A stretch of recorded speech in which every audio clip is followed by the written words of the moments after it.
Welcome. My name is Lauren Hawker Zafer, and as your podcast host today on Redefining AI, I welcome you warmly to our podcast series and this unique episode. Redefining AI is a podcast hosted by Squirrel and the Squirrel Academy. The podcast focuses on key narratives and discussions that drive digital innovation and help people understand artificial intelligence, machine learning, insight engines in the insight era. In this particular episode on the promising paths of AI and data, we have the great pleasure of hosting Ryan Keenan. Ryan currently works as Director of Product at DeepLearning.AI. Now, this is our first time hosting Ryan, and with his experience in both data science and education, I'm really eager to open doors and explore these with him. Welcome, Ryan. Thanks, Lauren. It's really great to have you here. My pleasure to be here. Where are you today? Today I'm in California, but normally I'm based in Reno, Nevada. Nice. Is it a sunny day there? It was cloudy this morning, but it's kind of often the case this time of year where the clouds are in the morning and then it kind of burns off by afternoon. But I'm not sure what's going on at this moment. I can't see a window from where I'm staying. Okay. So your background and the paths that you've followed are extremely interesting and very exclusive, obviously, to yourself, but also as a journey. I mean, I think that after all, there are very few of us who can claim that they've compared research observations of tens or hundreds of thousands of galaxies with models that make predictions about galaxy formation and the large-scale structure of the universe. Now, I think maybe, can you take us through your journey a little and help us identify what's brought you to this particular point? At the moment, you're working with Andrew Ng as the Director of Product at DeepLearning.AI. Sure. Well, there was a long path for me through academia, and the research that you mentioned was part of both my graduate studies and postdoc work in astronomy. I got started in astronomy essentially by following my interests. I had a really great professor in undergrad who taught astronomy classes at the University of Colorado, and essentially I asked him, how do I do what you do? I thought that both the teaching aspect and the research aspects of the work that he was doing sounded really interesting to me, and particularly in the field of astronomy. I'm fascinated with everything outside of planet Earth, that's the vast universe out there. But I started down that road. To be honest, when I first asked him, how do I do this? How do I do what you do? He said, well, you go off and take a bunch of physics and calculus and those types of classes, and eventually work your way up to grad school and do research and things. And I was a person who thought I was not good at science and math after high school because, like a lot of people, I think I just didn't really engage with it. It seemed like something that I interpreted my experience as being not good at it. But when I tried out physics and calculus and all those things with an interest, with an explicit interest in astronomy and teaching and research, I realized that it actually clicked for me, and that it was something that I could do and that I could really pursue. And so fast forward through the next several years, I got a degree in physics. I went on to graduate school, started doing research in astronomy, and then went on to postdoc work in Taiwan.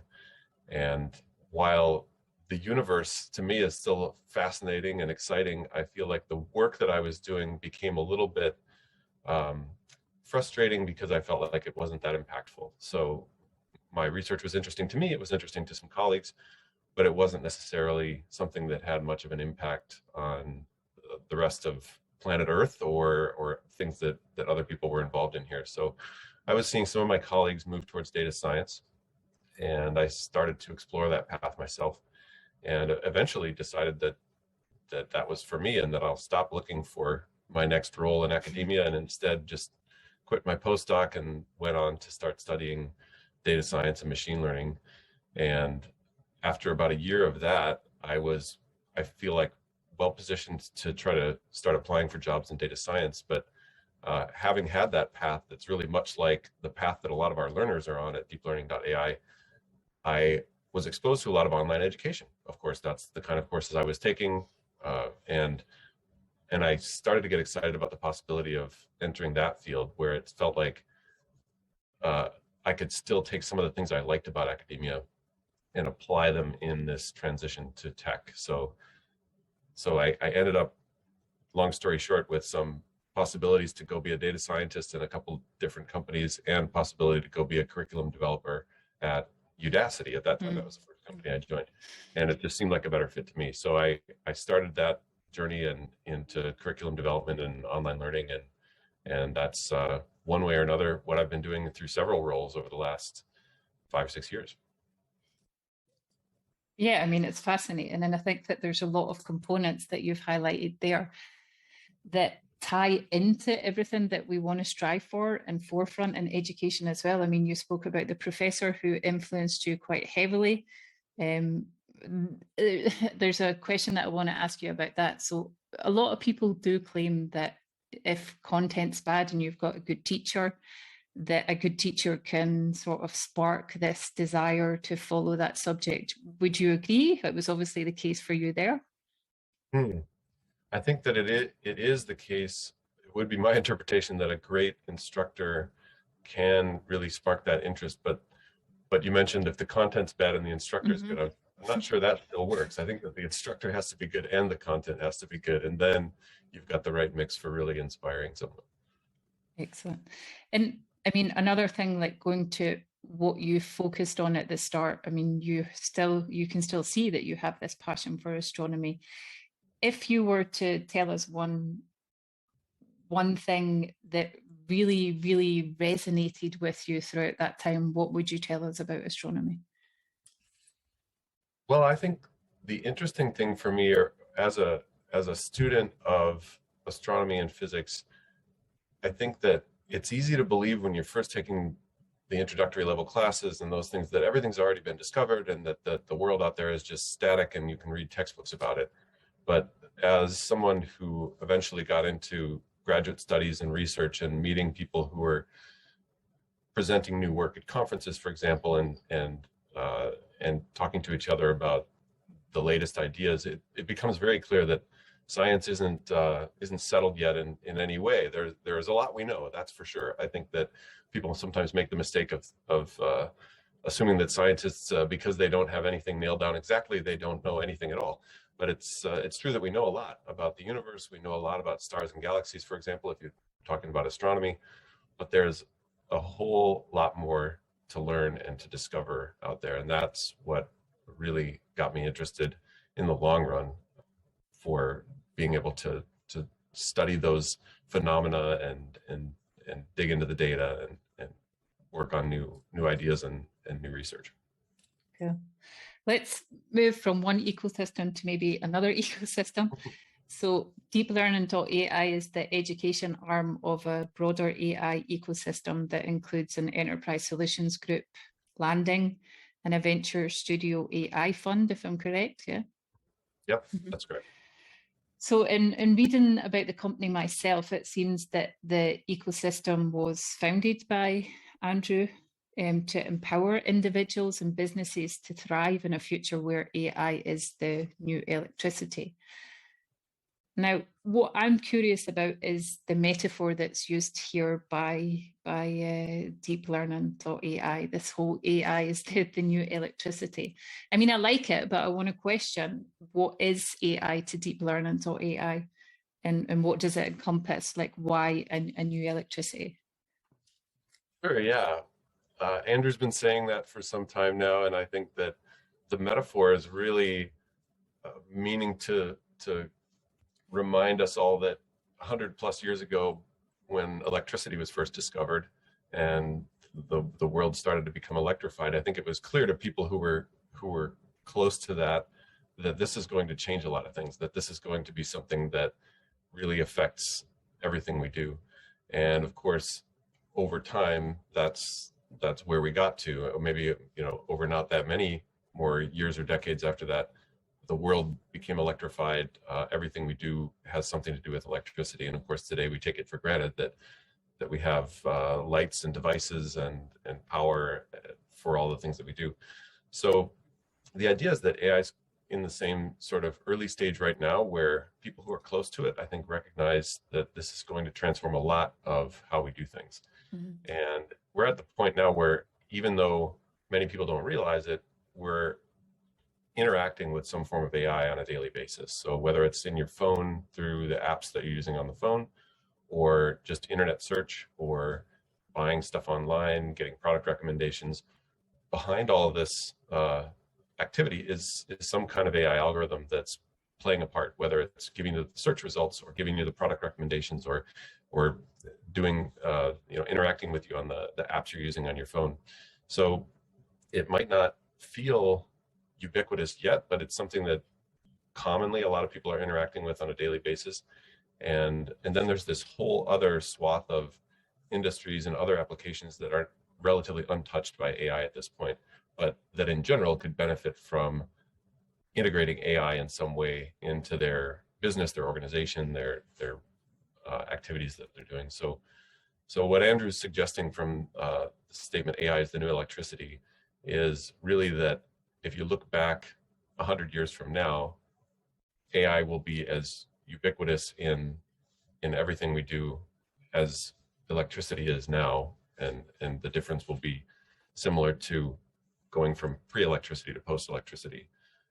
What it means for us at deep learning is that with the world becoming electrified with AI, if you will, there are a lot of people out there who are going to need to know how to think about how AI applies to what they're doing, or even to be able to implement the kind of AI algorithms that are behind the applications that are performing in the future. So there's a huge demand for the skills, and there are relatively few people who have the skills to do anything from product management right down to writing the software behind the AI applications and deploying those. And so we focus on building courses that allow people to gain those skills, and in a sort of a bite-sized way. Our courses are the kind of thing that you could take over a relatively short period of time in your own time, but then that those can stack up into something that becomes a real comprehensive education. Mhm. And most of our learners come to us looking for either getting a new job or trying to find a new path through the role, or upskilling in some way. And so we generally build our courses with that in mind. I mean, I'd certainly agree with that from an education perspective. We do see that as well, like yourselves, that there is this necessity to ensure that there is the opportunity to educate yourself and others on AI and how it will and change how it will and how it is going to change a lot of things. I mean, you mentioned that things will be electrified by AI, which is a really beautiful analogy as well. Where do you think people are, the learners, businesses that you've come into contact with, on their own AI journey, and their AI journey of understanding what it is, how to use it, how to implement it, what's the best way? I mean, here at Squirrel, we look at the whole augmented component of bringing together human and software, the technical capabilities. What's your opinion on that? Well, I think that I might be looking at all this from a slightly limited perspective, because I feel like I'm surrounded by people who understand AI well. Many of our learners have been studying this stuff for a while, and they're looking for some more advanced skills. But realistically, if I look at the whole ecosystem that we're part of, you mentioned Landing and AI Fund. Landing in particular is working with clients in industry who, many of whom have been around for decades, but really haven't figured out yet how to incorporate AI into their own business. And so they're very interested in not just how do we do the technical solution within our business, say in manufacturing or something like that, but they're interested in providing a broad AI education to their workforce, which is, I think, something that's becoming a common theme across a lot of industries, that the recognition is there that it's not just about an engineering solution that you implement and then you've done your AI thing at your company, but it's about educating people across different roles and having it become something that's more generally integrated into the company and how you're doing things. And so I would say that one of the ways that deep learning collaborates with landing is to help provide those trainings to clients of landing. And for us, it feels like that's a great opportunity to serve a little bit different audience, because normally we're talking to individuals, people who come to us, by themselves on their own time, looking for more education. But it's at least as true that organizations are in need of this stuff as much or more as individuals. And so, so I think that there's a lot of unmet need out there for the kind of education that we're providing, and also just ultimately the kind of solutions that businesses need. So how are you taking that in personally, Ryan, when looking at development? I mean, obviously, as director of product, you have to make some considerations around that in terms of what you're offering, how you're offering it, who you're offering it to. Can you give us an insight into sort of those considerations? Sure, yeah. I think that if you look at the catalog of courses we have right now, we've done a decent job of creating a lot of intermediate to sort of intermediate advanced material. And in that sense, we're doing a decent job of serving an audience who already knows something, serving an audience who's already perhaps somewhat technical in the field. And Andrew also created a wonderful course called AI for Everyone that is non-technical. It's something that is really meant for everyone. And that's the kind of thing that a lot of either business leaders or anybody who's just trying to get their head around what AI is in the first place and how do I think about it, that's a good starting point. We have a gap, however, and which is interesting. Yeah, we don't have a complete path for somebody through the courses that we're building right now. So as director of product, I'm thinking about how to build out a comprehensive catalog of courses such that wherever you're at in your AI journey, whether it's starting from scratch or you're already somewhere along the way, that you can find a starting point and get to the end point that you're trying to get to within the catalog of courses that we have. So I think that where we can do a lot more is creating more of that introductory level content, that sort of on-ramp content for people who are thinking about this in terms of either being in the role that they're in at their company, or how do I need to educate the workforce at my company, or how do I just start to take my own journey in this space. You know, another thing that Andrew talks about is just AI literacy, which is sort of a one-piece code and one-piece data, and that once upon a time, reading and writing was not so common among humanity. You know, this is hundreds of years ago now, perhaps, but it's something where there was a time when reading and writing was left to the educated elite, and that it wasn't something that you needed in your day-to-day practical life. And in that sense, we believe that AI literacy, being literate around code and data, is something that right now is somewhat relegated to an educated elite, people who've spent some time with this, people who are in specific roles related to these things, but that it will, along with the sort of electrification of things via AI, the need for AI literacy across all kinds of different roles and more generally applicable to people's lives will be something that everyone needs. So for that, there's just a lot more need for entry-level courses. Yeah, that was actually going to be one of my next questions. That's certainly a question that I'd written down, but the AI and data, and I mean, you've mentioned it's one piece code, one piece data. Do you feel that, and we can incorporate the whole coding into that equation as well, do you feel that every job function needs to learn how to use data? And if so, or if not, I mean, where do you think it should be introduced in a curriculum? I've spoke to many people who think that understanding data, understanding a technical proportion of maybe a skill set, i.e. learning how to code, that it should be introduced very early on. I mean, talking about sort of first, second class, depending on the system that you're in. What's your own opinion there, or from the perspective of deep learning AI? Yeah, I think I can say that our perspective agrees with that essentially, rather than something that has to do just with your role at your company or your aspirations in your career, that literacy around code and data is something that will be beneficial to every human whatever they're trying to accomplish, and in daily life and at work. So while that is something that takes a minute to get your head around, like, well, why do I need to know data if I'm an artist or something, or if I'm a whatever, it's something that I think once you sit down and think about how this could be beneficial, it's really AI and data and code in this sense is around decision making, and an AI algorithm is making decisions based on learning something from the data, and it's the same way that humans make decisions. It's just that right now AI is very limited as to what sorts of data it can interpret and what kind of decisions it can be responsible for. Humans, on the other hand, can take in all kinds of data and make all kinds of decisions and draw all kinds of conclusions. But being able to make the right decisions, I guess, or being able to make decisions that are well informed by the data is something that takes on a lot of different forms in our lives, I think. And so we I think I can speak for deep learning and Andrew in the sense that we also believe that education around code and data should start very early, and that really it's a new form of literacy that's going to become increasingly relevant to people's lives. Mm-hmm. Very much so.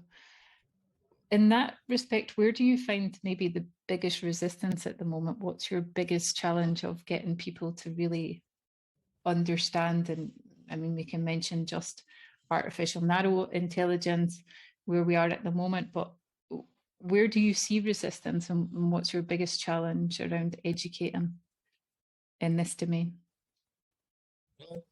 Interestingly, I feel like on the education side of things, on the course development side of things, we see mostly just more demand all the time. There's a lot of people who've recognized already that they want to learn more about AI in some form or fashion, in code and data in some way. I think maybe where we run into resistance is more on the communicating with the rest of the public. I think that there's still a perception out there, perhaps because the news stories that get carried about AI are oftentimes the disasters, or the surveillance gone wrong, or military applications, or things that really get people worried. And so I think when a lot of people think of AI, they might have killer robots in mind, or something that just is terrible, apocalyptic, dystopian future. And that's maybe something that I don't deal with on a daily basis, because our learners, are the people that I serve, are very hungry for this stuff, and they're very excited about the applications. But I think that we publish a newsletter every week, for example, and we try to cover various aspects of AI, but particularly try to highlight some of the exciting positive aspects that are coming out, so that people can have a reference point for those if they're not seeing it somewhere else in the news. But yeah, maybe public perception is a barrier to, say, acceptance that the idea that everybody should be learning about code and data or AI in some sense. I think right now, for a lot of people, it might just seem like something that's kind of scary. Yeah. I mean, I think it's a good idea as well to share the success stories, because there are a lot of success stories. And I do believe that, as you've mentioned, that it is a skill that can only enhance future skill sets in anyone that works in any domain. It's a really important component to have. I'd like to talk to you for so much longer, but I think that we're going to have to sort of start to usher our conversation to a close. Maybe we can take it up another time on another podcast, but I want to really take this opportunity to thank you for sharing this valuable first-hand information and knowledge. Would you like to share any final words with the audience, or a parting thought? Well, I think that I'm excited. I'm very excited about the work that we're doing at DeepLearning.AI and creating course materials. We strive for a very high quality bar when we're creating our courses. But one of the things I'm very excited about right now is we've also started thinking about how expanding access to education is not just about building more courses, but it's about helping to educate the educators, or helping to help others become better educators. Because ultimately, if we can build another great course and serve learners that way, that's great. We feel good about that. But one thing that we've launched recently is something we're calling the Curriculum Architect Training Program. And it's really focused on bringing in people who are already enthusiastic and already perhaps experienced at some level in education, and working with them to both share what we know about creating good educational experiences, as well as learn from them and see if we can get better ourselves from that. So I think that if we can not just expand access to education in terms of building more educational products and serving them via different platforms, but also make strides in helping the world in general become better at education, better at starting from scratch and creating a good education experience, then I think we can have an even bigger impact. So very excited about that. Still early stages. We've run one cohort last quarter, and we just started another cohort of that program yesterday. And so I'm excited to see where that goes. And we'll have another conversation about that down the road a piece then. Yeah, congratulations. That does sound really exciting.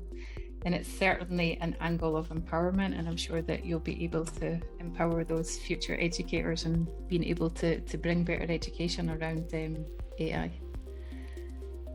Excellent. So I want to thank everyone listening today as well.